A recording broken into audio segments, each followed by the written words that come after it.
Chris, de volta à sua cidade natal, percebe que as coisas não são como antes. Diante da criminalidade e descaso da polícia, Chris decide combater a violência, mesmo tendo que enfrentar seus amigos de infância.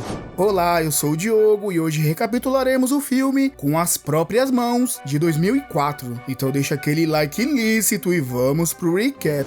O filme inicia com um indivíduo robusto e imponente chamado Chris. Anteriormente, ele desempenhava o papel de cirurgião no exército dos Estados Unidos. Porém, preocupado em passar um pouco de tempo com sua família, optou por deixar a carreira militar. Eventualmente, Chris decide retornar ao lar e reunir-se com seus entes queridos. No percurso, fica surpreso ao testemunhar as transformações em sua cidade natal. Crianças se divertem pelas ruas, enquanto algumas mulheres, lamentavelmente, são avistadas em situações desfavoráveis em becos. A observação de uma antiga fábrica agora desativada também desperta sua atenção. Durante essa jornada, Chris cruza com o xerife Watkins, que coincidentemente é seu vizinho. O xerife sugere que retorne juntos para casa, proposta que Chris julga ser sensata, assim concordando prontamente. Finalmente, Chris alcançou a residência de seus pais e foi calorosamente recebido por Michelle, sua irmã mais velha, que atua como policial. A alegria de seus pais ao vê-lo foi evidente, dado que ele não retornava ao lar há 8 anos. Em seguida, desfrutaram de um jantar e Chris teve a oportunidade de conhecer Pat, seu sobrinho. Durante a refeição, Pat expressou sua curiosidade sobre a experiência militar de Chris, questionando se ele já havia dado fim a alguém. Mais tarde, no quarto de Pat, a indagação sobre se Chris já havia tirado a vida de alguém foi repetida, mas Chris optou por não responder. No dia seguinte, enquanto Chris reparava as escadas de sua casa, seu amigo de infância, Ray, soube de seu retorno e o conduziu ao campo onde costumavam brincar. Lá, Chris reencontrou seus antigos amigos, incluindo Jay, que agora desfruta da propriedade e possui uma fábrica desativada. Jay compartilhou a novidade sobre o novo empreendimento, um cassino. Em seguida, eles participaram de uma partida de futebol, com a equipe de Chris enfrentando a de Jay. Pat, entretanto, assistiu ao jogo, casualmente compartilhando momentos descontraídos e experimentando um cannabis com seus amigos. O jogo começou animado, mas a equipe de Jay, composta por jovens arrogantes, adotou uma abordagem agressiva na tentativa de ganhar. Após a partida, Jay convidou Chris e seus amigos para celebrar o retorno dele à cidade em seu cassino. Quando a noite caiu, Chris e seus amigos entraram no cassino de Jay. Jay generosamente lhes ofereceu dinheiro para participar de todos os jogos disponíveis. Enquanto os amigos de Chris se entusiasmaram e se dispersaram para jogar, Chris optou por assistir a performance das dançarinas em vez de se envolver nos jogos. Uma das dançarinas causou desconforto e nervosismo em Chris quando percebeu que ele a observava. Mesmo estando em uma sala fechada, surpreendentemente, a dançarina era Danny, uma amiga de Chris. Ao sentir que alguém conhecido a observava, Danny acendeu a luz, revelando a presença de Chris e provocando sua saída apressada e envergonhado. Em seguida, Chris encontrou Jimmy envolvido em um jogo de dados, apostando 100 em um lançamento de 6. Chris suspeitou de algo errado e desafiou Jimmy a rolar os dados novamente. Mesmo com a insistência de Jimmy, o resultado inesperado foi 7. Chris, emocionalmente afetado, protestou contra os jogadores e expressou o desejo de apostar que o próximo lançamento seria 7. O dealer recusou, pois não era a vez de Chris rolar os dados. Contudo, Chris persistiu, lançou os dados contra as regras e surpreendentemente obteve o resultado de 7. Posteriormente, Chris solicitou a devolução de seu dinheiro, mas uma segurança o agarrou por trás, desencadeando uma briga. A habilidade militar de Chris tornou difícil a tarefa de derrotar o segurança, mas infelizmente, ele desmaiou após ser atingido e levar um choque. Butch, chefe de segurança do cassino, então conduziu Chris e seus amigos para serem submetidos a torturas. Butch, animado pela presença de alguém que apresentava ser um soldado das forças especiais, utilizou um cortador para infligir ferimentos a Chris, que se encontrava indefeso e machucado. Espancado e ferido, Chris foi eventualmente abandonado à beira da estrada. Por sorte, um caminhoneiro solidário parou para socorrê-lo, levando-o imediatamente ao hospital. O médico responsável pelo tratamento de Chris afirmou que quem o atacou parecia ter a intenção de tirar sua vida. Felizmente, devido à sua robustez física,